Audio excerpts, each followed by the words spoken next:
दोस्तों, मेरी मौसी बहुत सुंदर और जवान औरत थी। मेरी मौसी की उम्र करीब 30 साल होगी।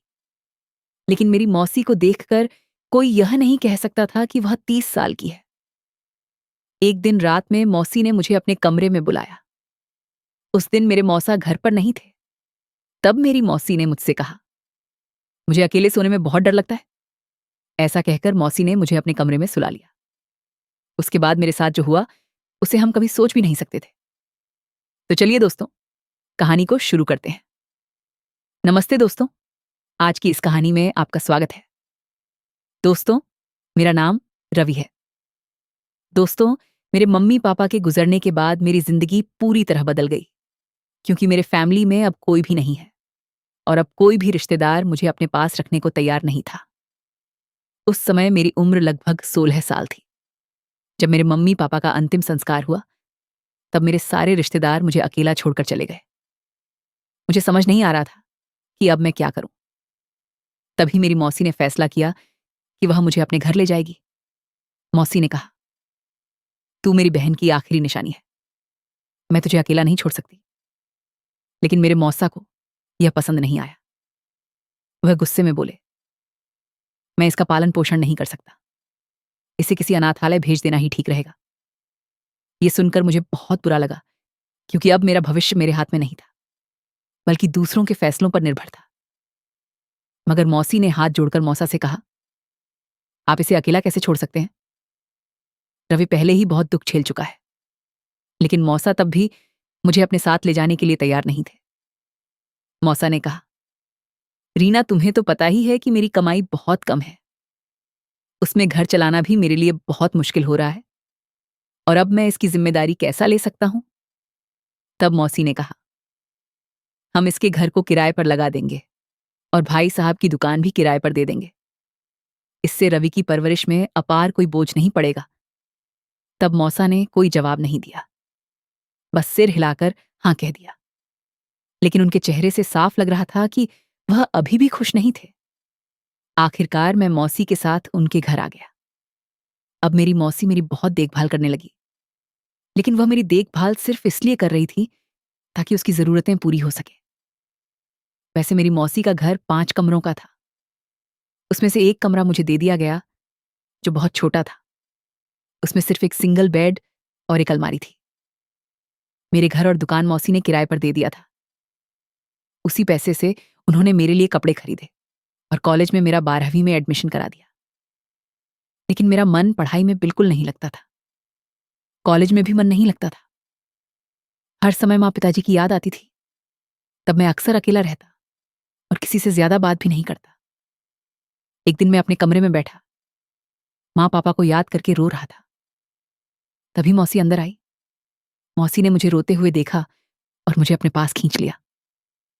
फिर मौसी ने मुझे समझाने की कोशिश की।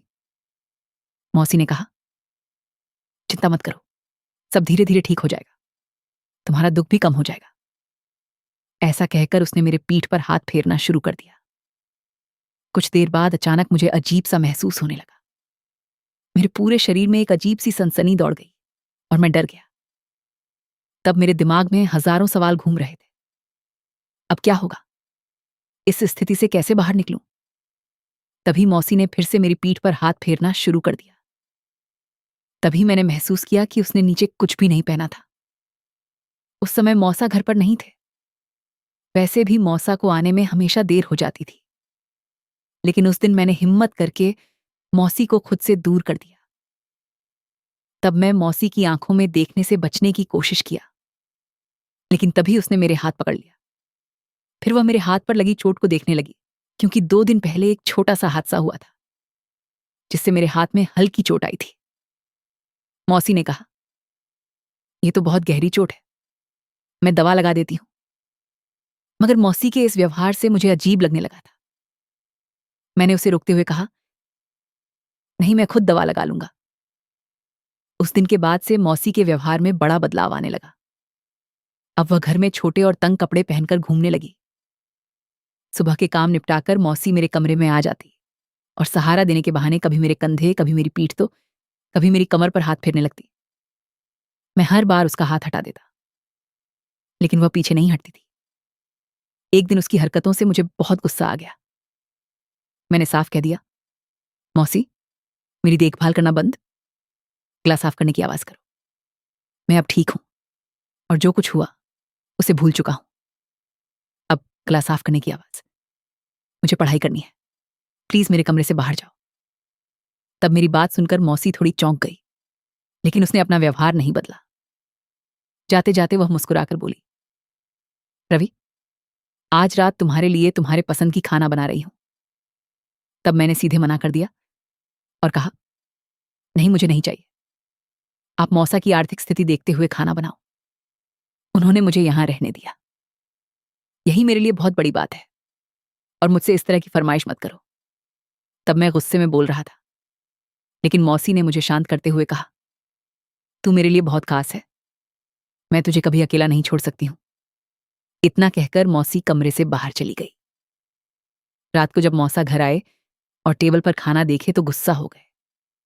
फिर उन्होंने मौसी से कहा, रीना, मैंने तुमसे कहा था कि मेरी हालत के हिसाब से खाना बनाओ।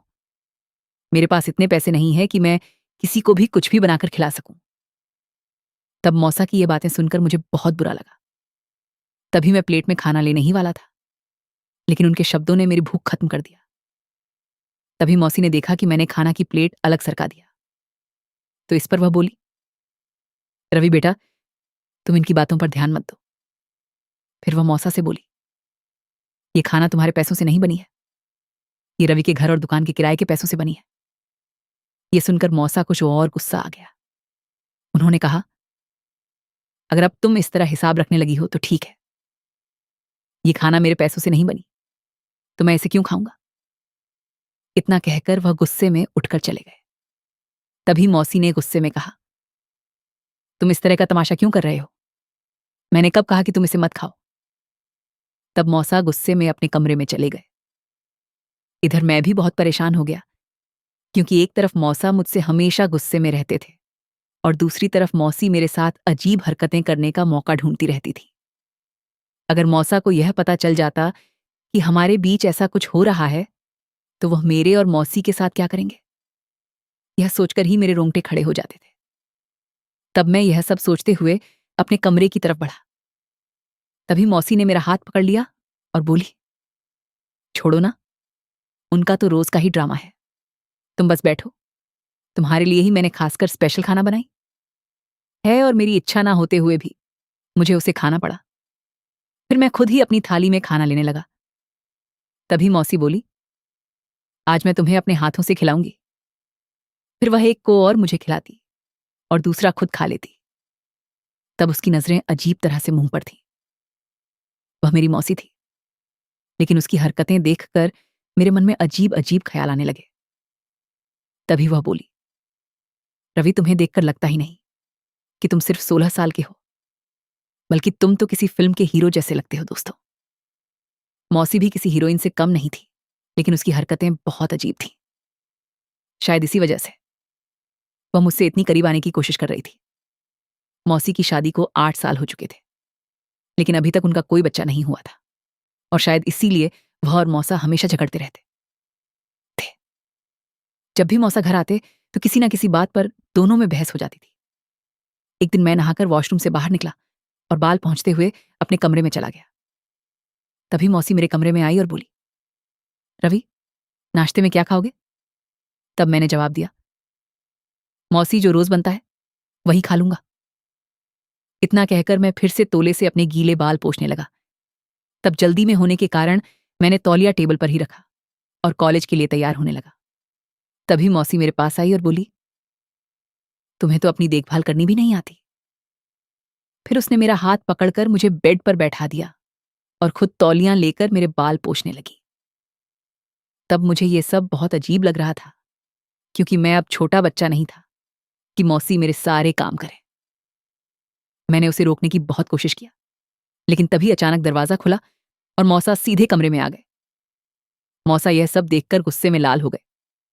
फिर उन्होंने गहरी आवाज में कहा, तुम्हें सिर्फ इसकी ही चिंता है।